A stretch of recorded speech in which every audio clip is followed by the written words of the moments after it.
wabarakatuh. Alhamdulillahirabbil alamin.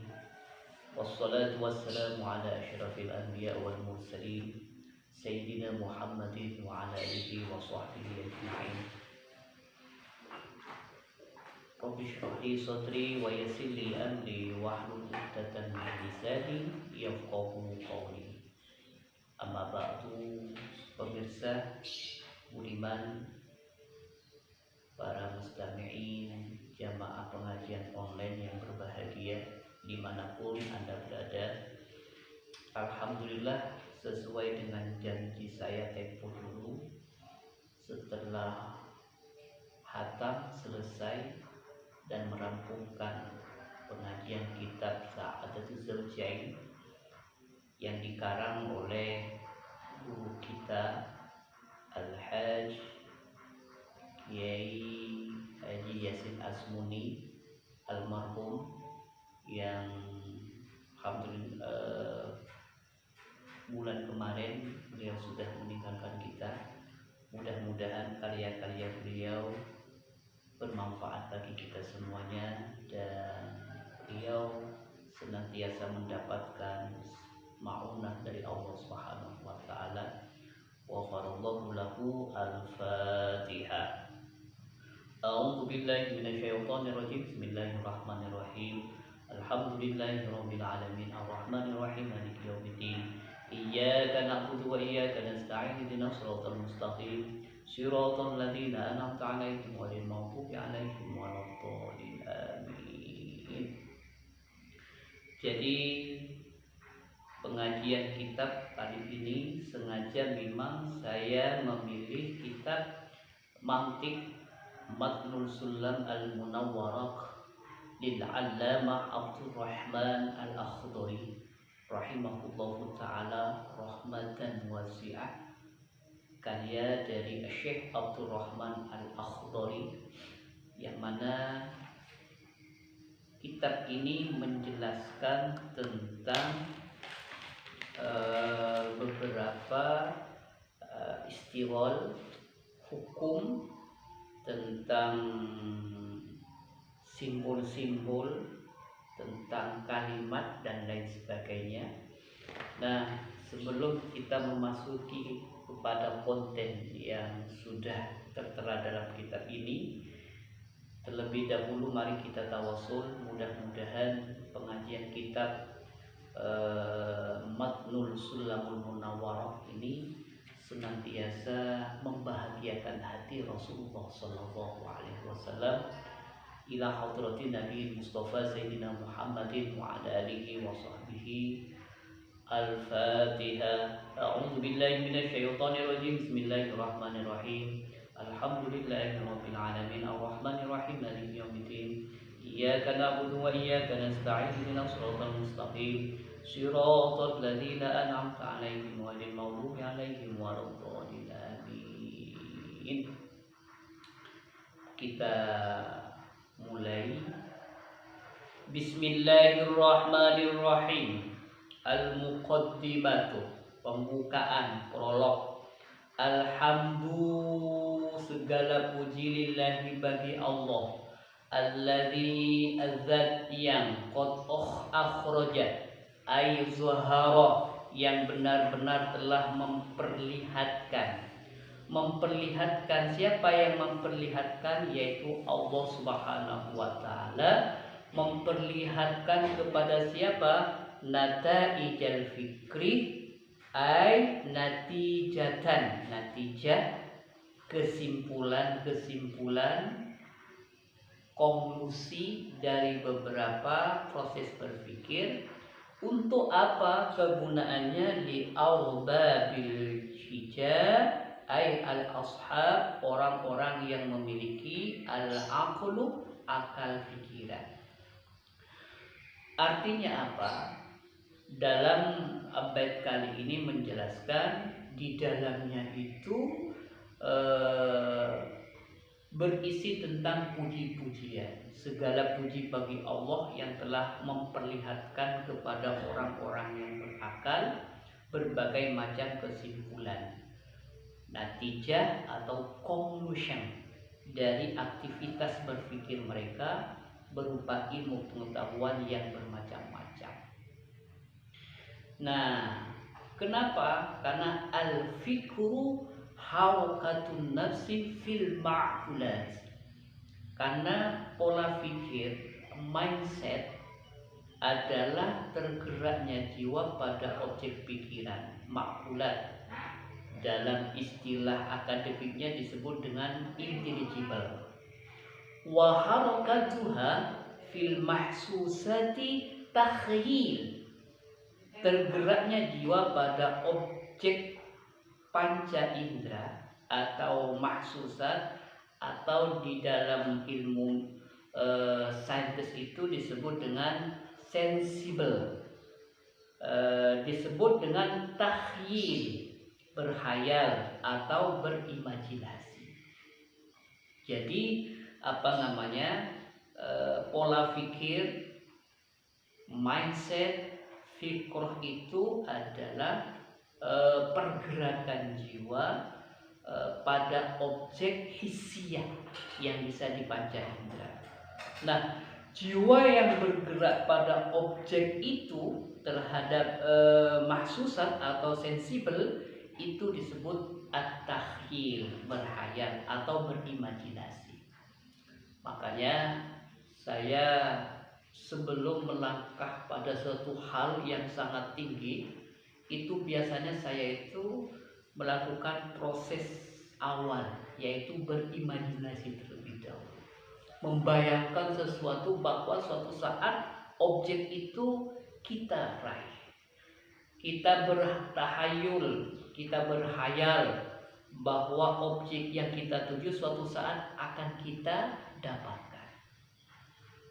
Dulu sebelum saya mempunyai mobil, tahadus bin nikmah, karena nikmah itu harus diceritakan. Wa amma bi ni'mati rabbika fahaddits. Jauh sebelumnya, sebelum saya punya kendaraan, saya bermimpi begitu indahnya, begitu nikmatnya seandainya saya mempunyai sepeda motor. Begitu bahagianya andaikan saya punya mobil. Jadi sepeda motor, mobil itu saya bayangkan dalam benak saya ketika menjelang tidur kayak orang gila itu. Seolah-olah saya masuk mobil, lalu kemudian menyetir mobil, menikmatinya di dalam, padahal waktu itu ada di tempat tidur. Makanya sesuatu hal yang menjadi kenyataan real pada hari ini itu bermula dari mimpi. Bermimpilah kalian, karena mimpi itu tidak pakai bayar. Dilanjutkan, wahabtoh aizalah, dan telah menghilangkan anhum dari mereka. Apa yang dihilangkan? Min sama'il aqli, dari akal yang seumpama langit. Apa yang dihilangkan? Kulla hijabin, setiap penghalang. Min sahabil jahli, yang berupa mendung kebodohan.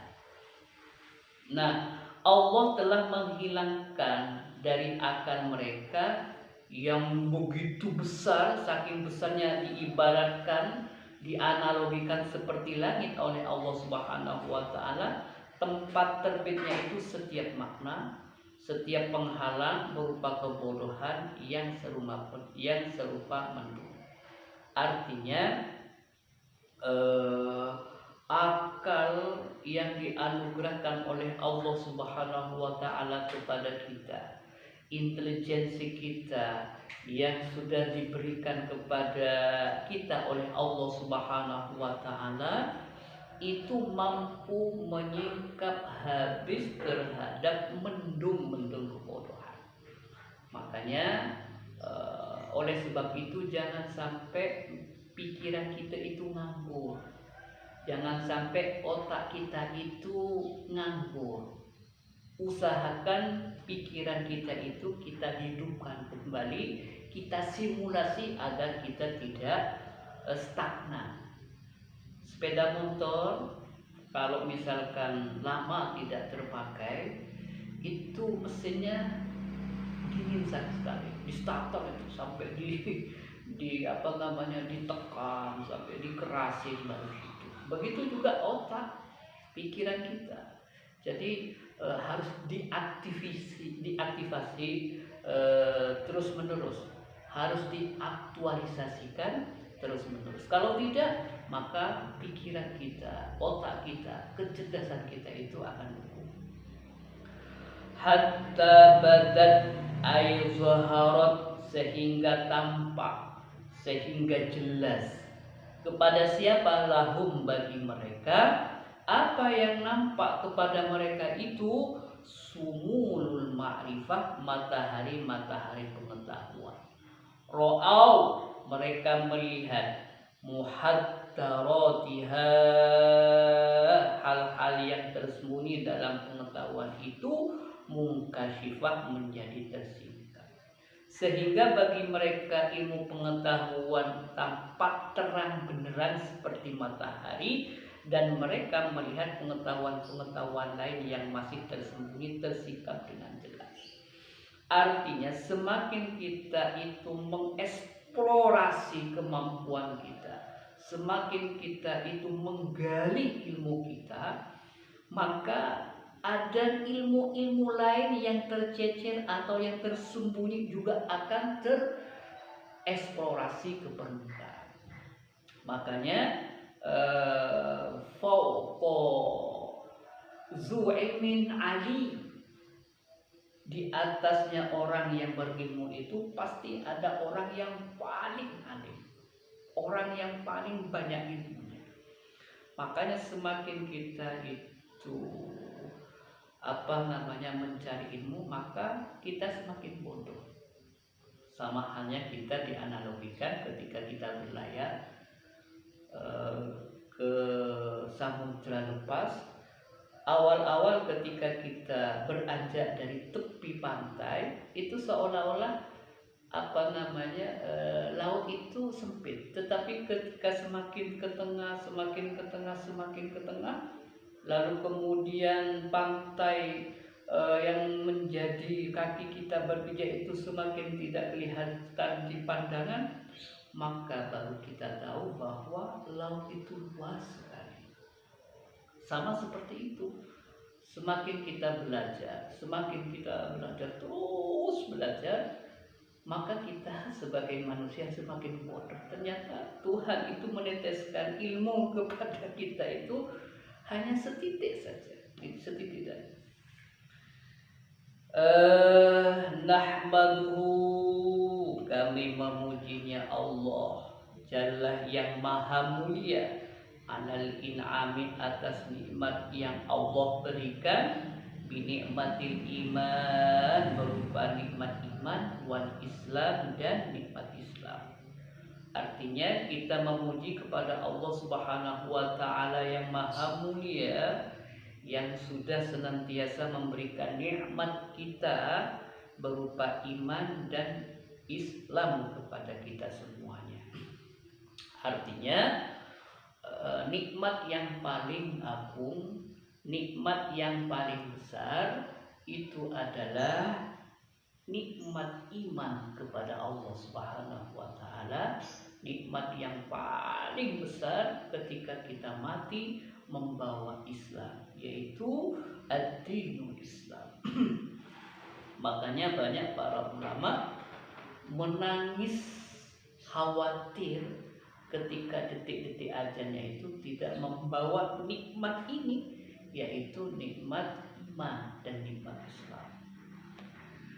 Man khossona, man Tuhan khossona, yang mengistimewakan kita.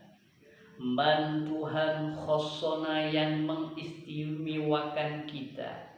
Bi khairi man, dengan diberi sebaik-baiknya orang. Qad ursila, yang benar-benar diutus. Wa khairiman, dan sebaik-baiknya orang. Haza ay jamaah, yang lebih mengumpulkan al-maqamati ay al-maratiba, martabat-martabat al-ula ay ar-rafi'ah yang tinggi. Allah sudah mengistimewakan kita. Allah sudah mendesain kita dengan diberikan utusan yang paling the best, yang paling terbaik, yang paling excellent, yang terkumpul padanya segala macam kedudukan yang tinggi dan mulia. Nah, gambaran-gambaran utusan yang diberikan pangkat jabatan yang begitu tinggi oleh Allah Subhanahu wa taala. Siapa gerangan? Muhammadin Sayyiduna Muhammad sallallahu alaihi wasallam sayyidi kulli muktafa, pemimpin setiap orang yang bisa diikuti perkataan dan perbuatannya, al-Arabiyyah yang berbangsa Arab, al-Hashimiyah dari Bani Hashim, al-Mustafa yang terpilih. Jadi Allah Subhanahu wa taala itu sudah mengistimewakan kita sebagai umat Islam. Lalu kenapa Allah mengistimewakan? Karena kita di antara makhluk-makhluk yang lain itu adalah makhluk pilihan, makhluk yang paling baik. Nah, karena kita didesain oleh Allah Subhanahu wa taala sebuah makhluk, sebuah komunitas yang menjadi pilihannya, maka tentu Allah akan mengutus utusan yang paling bagus derajatnya, yaitu terutusnya Rasulullah Sallallahu Alaihi Wasallam. Dan Rasulullah itu tidak diutus di Asia. Kanjeng Nabi Muhammad Sallallahu Alaihi Wasallam tidak lahir di kota Amerika.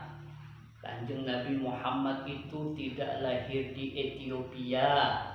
Kanjeng Nabi Muhammad Sallallahu Alaihi Wasallam itu tidak lahir di Indonesia, tetapi al-Arabi.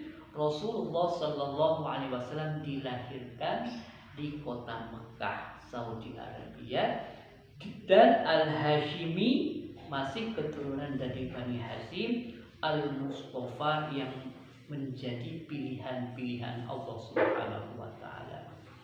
Shalla bersolawat alaihi, untuknya Kanjeng Nabi Muhammad sallallahu alaihi wasallam. Siapa yang bersolawat? Allah Subhanahu wa taala, madamah selagi al-hijab ay al-aqlu akal, yahudu menyelam, mimbahril ma'ani dalam dari dalam lautan makna, lujuha yang bergolak. Allah selalu berselawat kepada Rasulullah Sallallahu Alaihi Wasallam.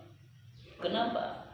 Karena itu menjadi titah Allah Subhanahu wa taala. Innallaha wa malaikatahu yusholluna 'alan nabi. Sesungguhnya Allah dan malaikatnya itu berselawat. Jadi selawat itu ada yang warid, yang dari Al-Quran, teksnya, redaksinya dari Al-Quran. Ada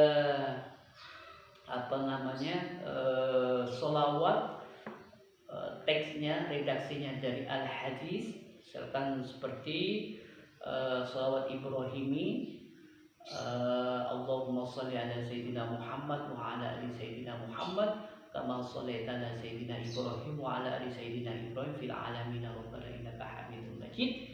Ini selawat Ibrahimi ini adalah langsung warid yang dicontohkan oleh Rasulullah Sallallahu Alaihi Wasallam. Ada selawat itu yang wairu waridin, tidak, redaksinya tidak langsung dari Rasulullah Sallallahu Alaihi Wasallam, tetapi melalui mimpi. Misalkan contohnya saya diijazahkan selawat busro oleh sahabat saya, oleh teman saya, Dr. Segap Baharun Al-Habib, Dr. Segaf Baharun, Rektor Darullah Bangil.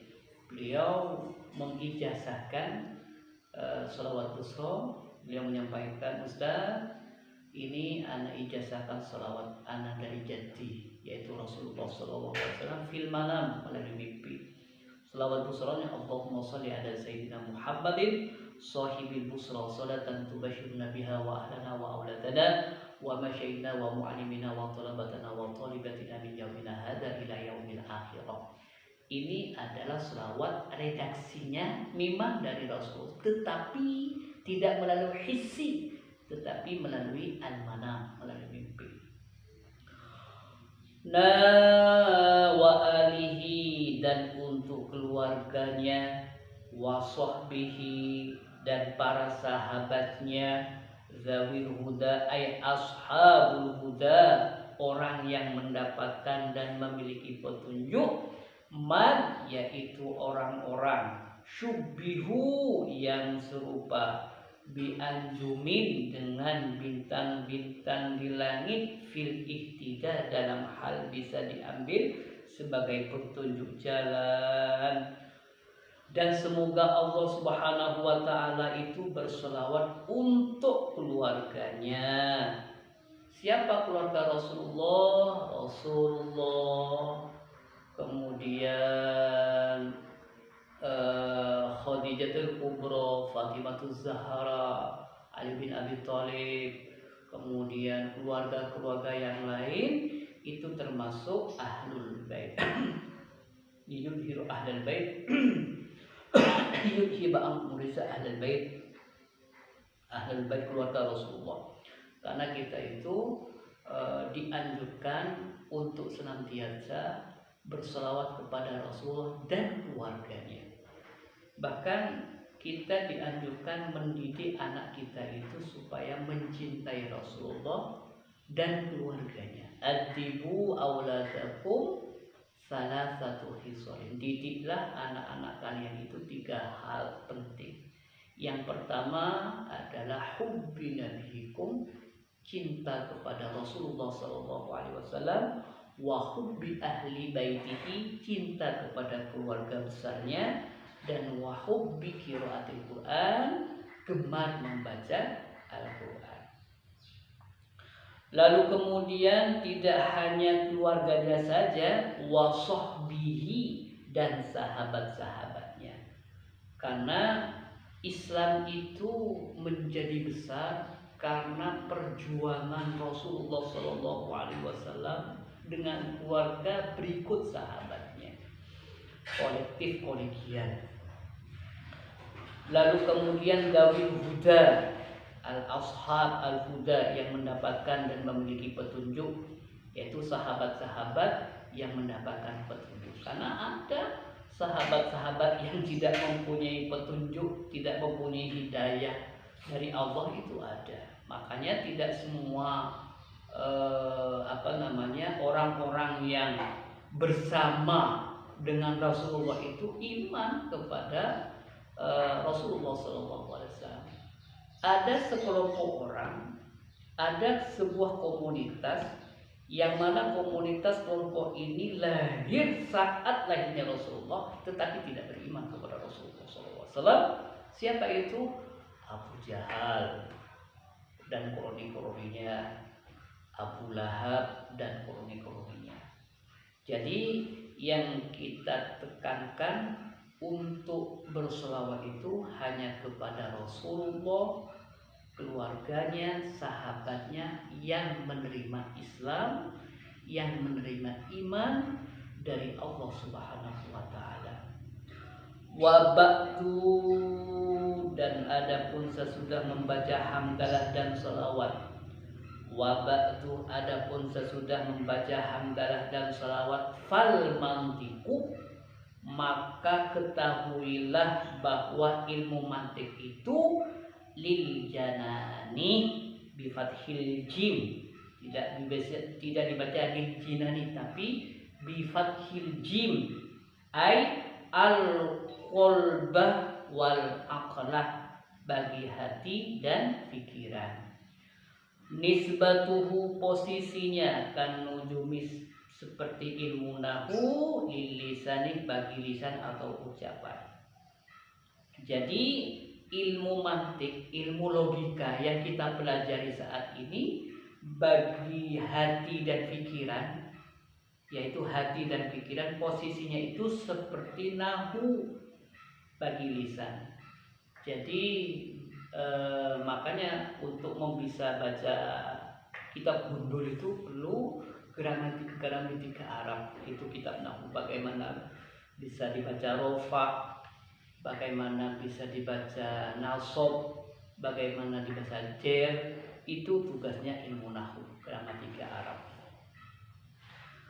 Fayaqsimu ayyahfazuh, maka ilmu mantik ini menjaga. Fayaqsimu, maka ilmu mantik ini menjaga al-afkaro, menjaga apa? Pada pola pikir kita. An wayil khoto, wayin ay al-dolalah, dari kesesatan dan kesalahan berpikir, dari gagal paham.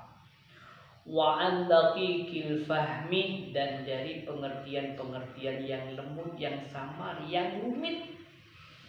Yakshifu, ilmu mantik itu mampu membuka al-ghito ay as-satara, penutupnya. Jadi ilmu mantik ini mampu menjaga pola pikir kita. Ilmu mantik itu mampu melestarikan mindset kita agar terhindar dari gagal paham. Dan ilmu mantik ini bisa digunakan untuk membuka tabir dari pengertian-pengertian yang rumit, yang ambigu, yang tidak jelas. Makanya ketika kita melihat sebuah objek dan itu tidak jelas, maka perlu didatangkan seperangkat ilmu, namanya ilmu mantik, untuk mengurai kebekuan-kebekuan supaya bisa ditangkap oleh akal pikiran kita. Fahaka ay khud, maka ambillah. Fahaka ay khud, maka ambillah min usulihi, dari pokok-pokok pembahasannya, qawaidah, kaidah-kaidah berfikir, tajma'u, niscaya kamu bisa mengumpulkan, min funuhi ay furu'ihi, dari uraian-uraiannya. Apa yang didapatkan? Fawaidah, faidah, dan manfaat-manfaatnya. Jadi oleh sebab itu kita tidak boleh apatis terhadap ilmu mantik ini.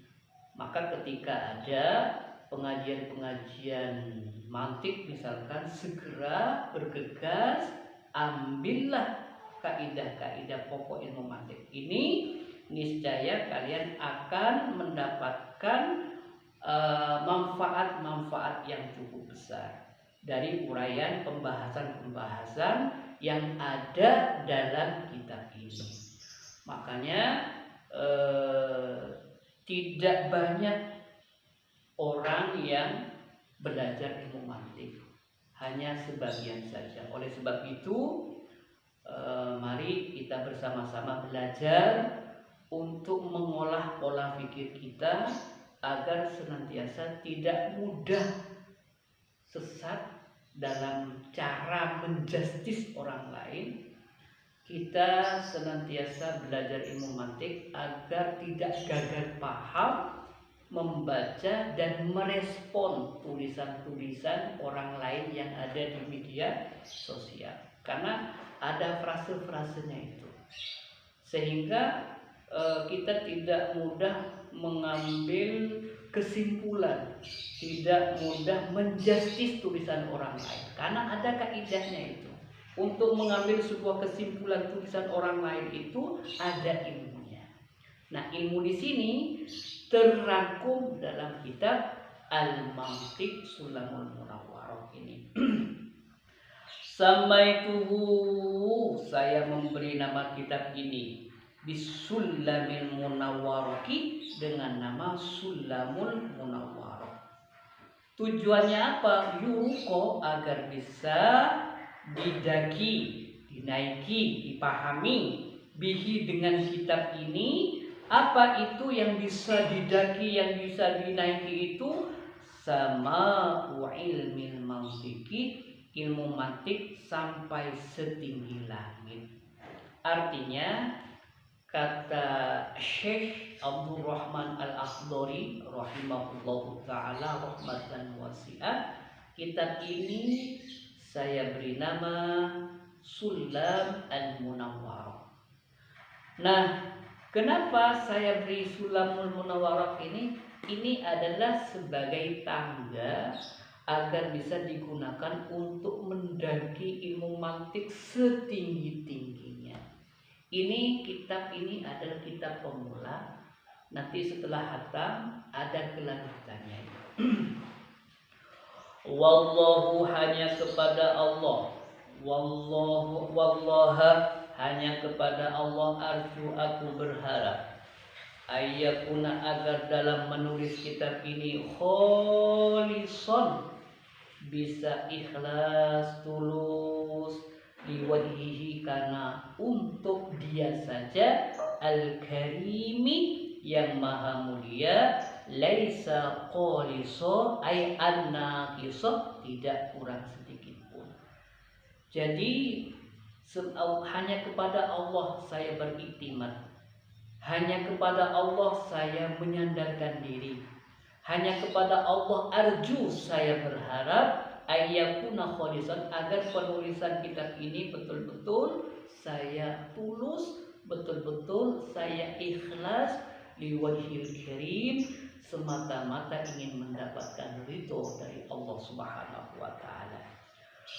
Wa ayyakuna, dan semoga kitab ini, wa ayyakuna, dan semoga kitab ini nafi'an, bisa bermanfaat, lil muqtadi'i, bagi para pemula, bihi, yang mana dengan kitab ini, ilal mutawwilati, untuk mempelajari kitab mantik yang lebih luas pembahasannya, ya tadi mereka mengambil pedoman. Mudah-mudahan adanya karya kitab ini mudah-mudahan bermanfaat bagi pemula, khususnya yang belum pernah belajar ilmu mantik. Kitab ini simple, renyah, dan mudah dipahami. Oleh sebab itu sangat rugi sekali misalkan kita tidak pernah belajar ilmu mantik, karena ilmu mantik ini mampu menata pola pikir kita untuk tidak keburu menjustis tulisan orang lain. Karena di sini ada bab yang menjelaskan bagaimana menata pola pikir kita, bagaimana menata tulisan kita. Tidak hanya itu, bagaimana kita menangkap tulisan-tulisan orang lain itu agar kita itu tidak gagal paham. Sehingga ketika kita sudah gagal paham, membaca, merespon tulisan orang lain yang lagi marak di media sosial, apalagi tulisannya itu tidak komprehensif, hanya di screenshot lalu kemudian langsung dihakimi, sementara dia itu tidak tahu kronologisnya, tidak tahu asbabun nuzulnya tulisan itu. Mereka itu tidak tahu tentang asbabun wurudnya. Yang penting ada tulisannya di screenshot, ditulis merah besar, langsung wah ini salah, oh ini sesat, ini wah macam dan sebagainya. Nah, untuk menghindari itu maka perlu seperangkat ilmu, namanya kitab mantik. Alhamdulillah pada pagi hari ini prolog kitab Sulamul Munawwarah sudah kita selesaikan pada pagi hari ini. Insya Allah pertemuan berikutnya kita langsung start membahas tentang fasal fi jawazil istiwal, menerangkan tentang kebolehan menyibukkan diri dalam belajar ilmu mantik. Mudah-mudahan pengajian kitab mantik kali ini mudah-mudahan bermanfaat bagi kita semuanya. Mudah-mudahan ini menjadi tambahan ilmu agar kita tidak mudah gegabah menghakimi ucapan, statement dan tulisan orang lain yang saat ini lagi marak di media sosial. Itu mungkin yang bisa saya sampaikan dalam kesempatan pengajian kitab mantik pada pagi hari ini. Mudah-mudahan bermanfaat dan mudah-mudahan pengajian ini mampu membuat senyum hati Rasulullah SAW. Allahumma shalli ala sayyidina Muhammad wal afu minkum al-fakir Saiful. Mudah-mudahan senantiasa mendapatkan maunah, inayah dan anugerah istiqomah dari Allah Subhanahu wa taala. Wallahu wafiq ila aqwamit thoriq. Assalamualaikum warahmatullahi wabarakatuh.